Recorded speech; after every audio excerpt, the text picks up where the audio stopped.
Hello and welcome back to my channel, Jordan Mind, Body, and Soul, where we learn to take care of ourselves, mind, body, and soul. Good morning, good afternoon, good evening, good night, whatever time of day it is. Hello and welcome to this channel. This channel is about ways we take care of ourselves mentally, physically, spiritually, emotionally, whatever it is, so that we can lead our best lives. And if you are a returning viewer or subscriber, then you already know what's up. Welcome back. Thank you, thank you, thank you. Let's get started. So in this video, I want to talk about like the mass layoffs and like if you turn left and right, people are losing their jobs or companies are shutting down.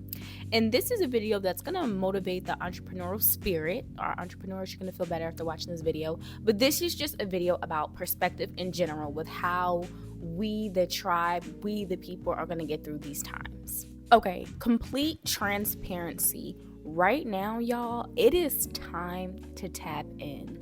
Just take a second and think about something, because I just had this conversation with Terry. A lot of people are used to doing what we have to do to get a seat at a table, right? Or to get into a certain room. And literally, since we were little kids, since we were in kindergarten, we're trained and we're taught how to prepare ourselves to be workers and how to be employed. And so a lot of skills that we should be taught in school or that we should develop in school that will help us succeed on our own to help ourselves. Like, for an example, like I feel like everyone should know how to, prepare their taxes. Everyone should know that, but we don't. Everyone should know that because everybody has to do it, right? But we're not taught that. We have people who specialize in it, and we feel like if they're not a specialist, then they can't do it. That's not the case. And that's not the case with a lot of stuff. That's a little bit of a sidebar.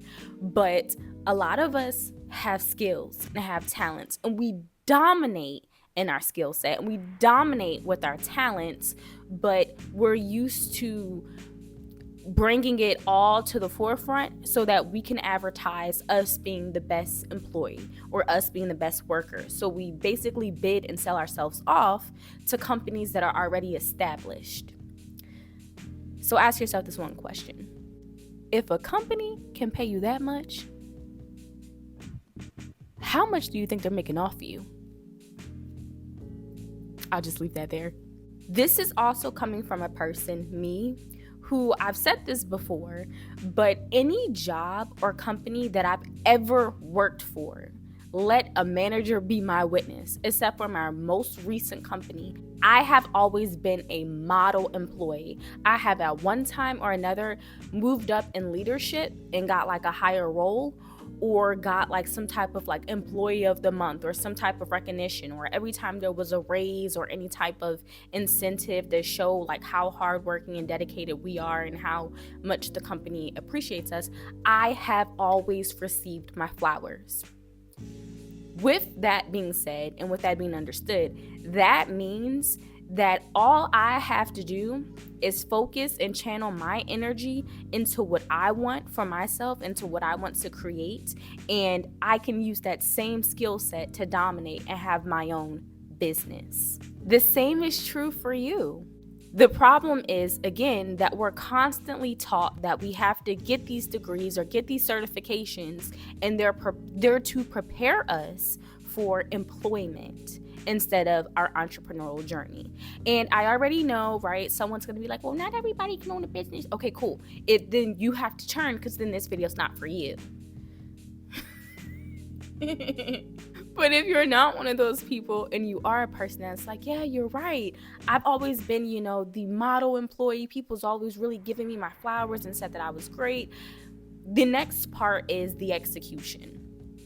So when you're looking for and asking for a seat at someone else's table, right, you're going there knowing that all you have to do is get the position, then get into position, and you will have food. You'll have income, you'll have what you need.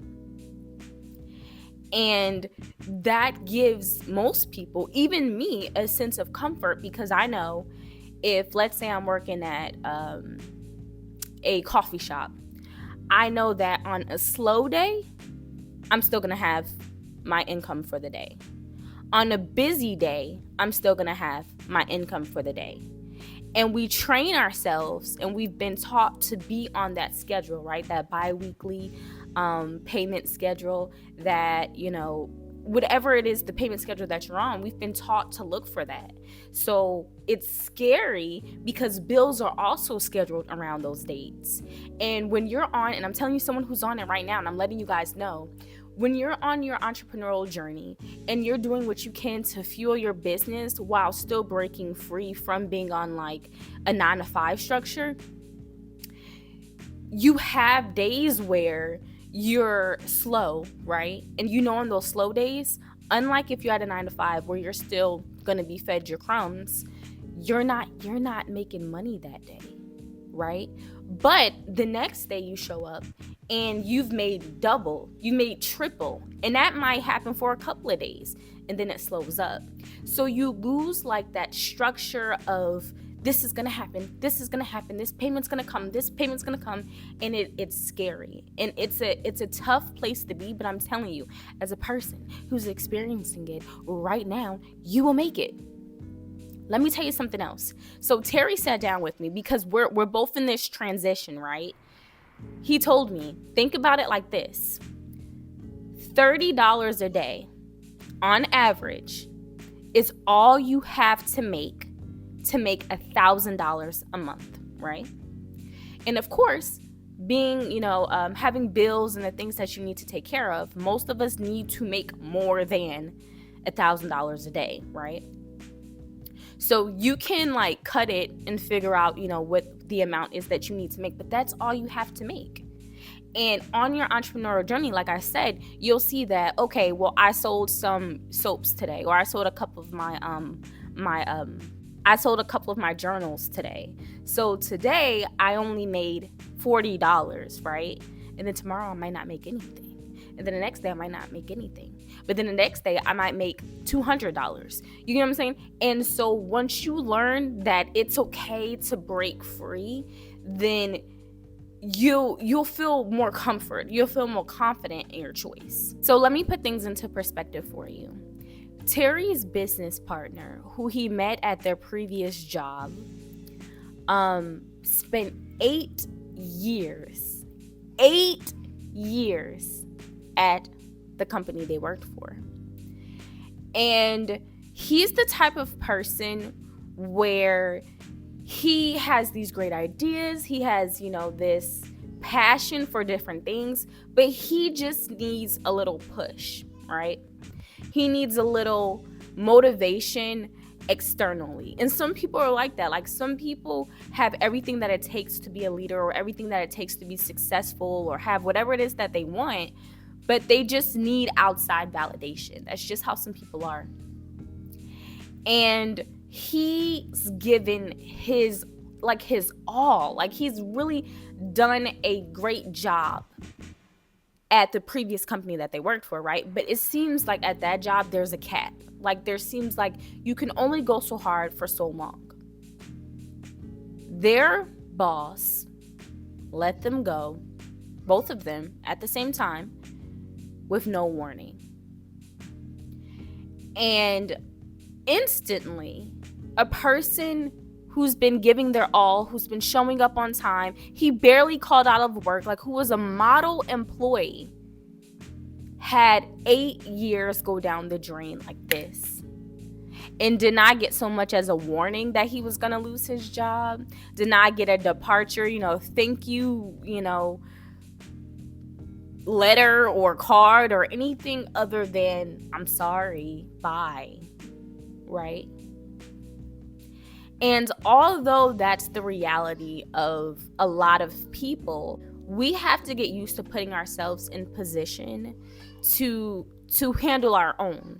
And I always think back, like, way before we started to get into society and showcase and advertise our businesses for other companies or working somewhere else, we had community, we had tribe. And people in those community and people in those tribes had skill sets, right? So the lady up the street was an herbalist, and you can ask her for any remedy for anything and you'd be feeling good. And maybe on paper she didn't have the certifications, qualifications, or degrees, but she was intelligent and she was talented in what she did, and she passed it down for generations and generations. Doulas are another example. Like, these are the people who've developed these skill sets. These are the people who sometimes just have this natural inclination for a certain position or a certain service that they can provide to our community. And we've been taken away from those environments, right? Because the other part of this is, I feel like a lot of people say, well, I want to do this or I want to do that, but I'm not talented. I don't believe that. I don't believe that there's anybody who has no talent. I don't believe that there's anybody who has no passion, who has no purpose. I don't believe that. If anything, I feel like you haven't been put in position yet to reach those goals or reach those skills. But I say all that to say, now he is in the position, right, and ran around a lot. Terry's business partner. Now he is in the position of all odds seem to be stacked against him, and he has to make it work. But he already has what is needed to make it work. He just felt comfortable knowing that, oh, the money's going to come from this job. Oh, the money's going to come from this job. And sometimes people get so comfortable in those positions that when it's time for them to execute or go forward and do what they want to do for themselves, for their personal business or for their personal lives, they don't have the energy. They say they don't have the energy. They say that they don't have the time. They say that they don't have whatever it is that they need to give that extra fuel into their business, into themselves, into their own craft. And then they turn and they look back and it's been 20 or 30 years and they've been at a company, and that company's either like, see you later, don't know what to tell you, or they've reached their peak, right? Where it's like, okay, well, you can't really do much here. So obviously, right, by this point you could tell this video is for the entrepreneur. This video is for the person who says, I am willing to make it work. I am willing to set up 3 or 4 different businesses for myself that bring in $10,000 a month, then to fall back into a 9-to-5 structure, to fall back into a system of working for someone or working somewhere where I'm not happy, where I have to look back and be like, even if it is a position that I like or I enjoy, at some point in time, like, it's either going to be redundant to where it's like, okay, I'm still doing the same thing, or I'm going to cap. And it's like I'm in robot mode after that. The underline of all of this is to be happy. So for the people who are working on creating that table, creating that space, remember, you don't have to ask for a seat at a table that's already yours. Look at your skill set, look at your talents, and look at how you can bring them to your immediate tribe and community, and how you can bring in income based off that. Because at some point in time, you have to realize that you are the product, you are the brand. And yes, as we go to different companies, they make us feel like, oh, you're just replaceable, oh, you're just this. But when you know who you are and you're one of those employees that's like, yeah, I'm good, yeah, you can replace me, but I just got that little I just got that extra on me that you can't really replace. And they think that they can, right? Because they're like, oh, we don't care about the personality, we don't care about the passion behind what you do. No, we just need the job done. And that's how my previous company was. They literally wanted us to be on the phone. It's like, hello, Dishit, how you doing today? Like, they wanted a Siri, and it's like, I'm not a Siri, I'm a person. You know what I'm saying? So when you talk to me and when you speak to me, you're going to have a human interaction. And a lot of people would call and they're like, thank you for being so kind. Thank you for being so patient. Thank you for being who you are, because you're giving us this interaction that we don't get. Someone else may answer, they may complete the job, but the interaction matters. And if you're a person that's like me, that matters. And that's one of the reasons why I knew that at that job, not only would I cap, but I can never be happy. I would never be able to be happy somewhere where I can't be myself, where I can't be expressive, where I can't inspire and motivate and help people. I don't fit into a mold of just sitting down behind a desk and be like, okay, number 5. That's never been me. Like, it's never been me. I say this all the time, but if I had teachers who had my sister and had me, they're like, well, you're the free spirit one. My parents feel the same way. Like, Mallory's very structured. She's very intelligent. She's very like, and it works for her. It's so good for her. But for me, I'm the one like where someone's talking, parents are giving us a lecture, and then they're like, Jordan. And I'm like, oh yeah, I was listening. What did I say? Words. I'm here. I heard you. Like, I've always been that person. And as I'm getting older, I'm learning what I enjoy. I'm learning what I'm naturally good at and what I naturally like to do. And I'm finding ways to benefit off of it. And that's what we all have to do, right? Remember your ancestry. Remember who you are. And remember, we come from greatness. You come from greatness. You come from people who are used to beating the odds. You come from people who are used to looking at, because right now, and I know on the entrepreneurial journey, when you first start, you're looking at it and you're like, how? How do I get from here to there? I don't know. You show up. You don't give up. You keep going. That's how you do it. Next, build your official, unofficial tribe of like talent. So what I have right now, and I think it'll really help you too, is it's unofficial in the sense that I haven't told these people. Like, I haven't been like, you're a part of my network. Like, I haven't told them in that way.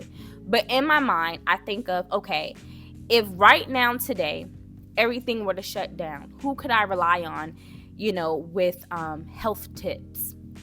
Myself, right? Like, what would I know? Like, okay, try this remedy, try this. We don't have any medicines. We got to go outside in nature. We got to find stuff. Who would I rely on that? Me. Who would I rely on? Like, skill set of, again, everything shut down. We need help. We need plumbing. Like, who do I know can help? Okay, boom. Okay, just like fishing, food. Like, again, everything shut down. Who can I rely on? Okay, you know what I'm saying? So it doesn't have to be those same exact things. You know what you need to build them for, but just your team of people who have skills and trades that they're using personally, not necessarily people who are using it at a corporation or at a business, but people who have their own business, who have their own skills, and they are actively using it. I want them, the people in those contract businesses who, they have their skills, they have their services, but they may contract it out to other people, to other businesses. I want them on my team, because when it comes down to it, those are going to be the people who like, oh, I know what to do. Who's that, right? And some of those people exist, but they're at a job, right? So right now, you don't really know who they are. You don't know what they are, because a lot of people right now, and especially that are working, aren't necessarily working in the skills or the services that they're excited about, they're passionate about, they have the most knowledge about. There's a lot of people who are just working places just to get a check. Even people with degrees. I know some people are like, well, I have this degree and I have that degree. Cool. There are certain, degrees and positions where you don't see it as often as far as people working there and not being some type of passion or dedication to it. But that does happen. And especially as a college graduate, and even now, like about to get my master's in a couple of weeks or in a couple of months, I can see that. I can see that there are people who are like, oh, I went to school for a certain thing, but I work at somewhere you wouldn't think they'd work. And they're like, well, this is what's paying me good money right now, right? But at some point in time, you have to just train your mind. You have to train yourself to think, if everything goes crazy, if everything goes wrong, what can I do? What can I contribute to society? What skills do I have? What trades do I have? What talents do I have? So our society is getting back to a point where it's leaning more on skills and trades for people, and you are seeing people lose their job, and it's heartbreaking to me. It's so heartbreaking. But I think this is going to be the birth for all the entrepreneurs, all the people who said that, oh, it's because this job's got me tied up. Oh, it's because I'm so tired from work. Like, now it's going to be the time that they're literally going to give birth to their greatness, to where this day and age is finally going to give them the opportunity to be in the spaces they really need and want to be. Now is not the time to focus on who is against you, what you don't want, all the odds that seem to be stacked against you. Now it's not that time. Now is the time to tap in again. Like I said, tap into those skills. You know what you're good at. You know what you dominate in. You know what you do effortlessly. You know what you can bring to your tribe, to your society. You know that. Now's the time to focus in on that. The energy that you give is the energy you will attract. If you want to have good energy, excitement about what you're doing, you want to see people feedback and you want to see that return to you, well, keep giving it. Keep getting excited. And it's going to be days where you're just tired and you're like, I don't know how. But how is consistency. That's how you get it. A lot of times, the people you see in positions or places of success that you want to be, thriving or operating in a business that you want. So let's say like a yoga instructor, and you see somebody there. They're not necessarily there because they're better than you. No, it doesn't always mean that they're a better instructor than you. It doesn't even mean that they may know more than you. It doesn't even mean that they may have more money than you. Like, none of that matters. What matters is that they showed up and they kept going and they kept going and they reached a point of happiness. A lot of times you can look around and you can say, oh, I want this or I want that, right? But you have to do the work. The work has to follow. Pray, meditate, whatever it is you have to do to ground yourself, right, for discernment so that you can make the choices that you need to make. And as you go through life and as you navigate different challenges, you'll be able to do it. You'll know when something is for you and when something isn't. But this is to encourage you to say that you know, you feel it. If you keep getting certain urges that you're like, oh, I need to get out of this position, whatever it is. Oh, I need to stop being around these people, whoever they are. You're getting those urges, you're getting those thoughts for a reason. Everything is going to work out in your greater good. Sometimes situations that seem like they're going to set us back, or situations that seem that they're going to be like the start of like a snowball effect of failure, is really what's going to put you in position. You have to stay positive, and you're not alone. Like, the situation that you're in, even if you just quit your job and you're like, I don't know what's next, I don't know how to start or how to go forward, there are so many people in this position, and they are going to make it. They are going to make it as long as they stay disciplined and excited and positive. Find places to vent and place your concerns. That can be here, that can be with friends or family, like wherever it is, but stay positive. Just release, reset, and continue. Don't stay stuck there. Like the example I keep using of Terry's business partner, I really feel like if Terry wasn't in his ear to push his business, he would be at home going through it. He would be sad. He would have given up. And a lot of people find themselves in that situation, and it's even worse things that happen to them, right? Because they're tired, they're exhausted, they don't know how to do anything else. They think, right? They think they don't know how to do anything else, but it's really the birth of greatness. So just remember, this is a minor setback for a major comeback. If you were laid off, if you decided to quit, if you're just looking at money and you're just like, I wasn't laid off, I didn't decide to quit, but the money is not matching up. Like, I got more month than I got money. And if you're looking at the situation like that and you're like, and I really just need my own business, I need time, I just want the freedom, the happiness, just to push, the motivation to push, here it is. You can do it. You got this. It's one step at a time, right? So the first step is realizing what you want, then go for it. Take the action you need to get what you want out of this life. You can. And as always, don't forget, take care of yourself, mind, body, and soul. And I'll see you in the next video. Bye.